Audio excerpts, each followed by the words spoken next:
44 civil society organizations in Africa have issued a statement against the abductions, arbitrary arrest, torture, and jailing of pro-democracy activists in Zimbabwe by the crooked Emerson and his secret service thugs. Boboshmuno apindira. Waitaura mashoko achiti aiwa nyika yeZimbabwe chabvondoka. 44 civil society organizations ari kuuya achizviona zviitika munyika yeZimbabwe. Saka mena mashoko anotaura na Hope Chikono kuti subscribe or like or on the bell icon. Hope Chikono anoti please reshare please. Anotaura mashoko okuti alarming escalation of state repression in Zimbabwe ahead of the 44th Sadc summit.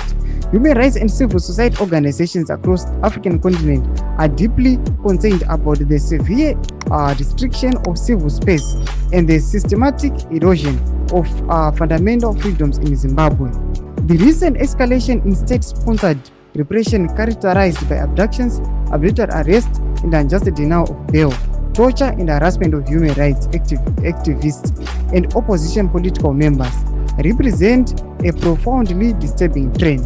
Vakomana tikunoti dzimwe nyika aiwa dzemuAfrica dziri kuona zviri kuitika nyika yeZimbabwe vachiti chionai nyika yamuri kuti ufana kuwana championships paSADC zvii zvairi kuita, muri kuitwa repression, muri kuitwa matortures, muri kuitwa maabductions amene kuti zvichapera mushe here zvimwe reZimbabwe. Tichiona Hope Chikono achitifambisa nhau iyi inoda kuti dzimwe nyika dziri kuzviona.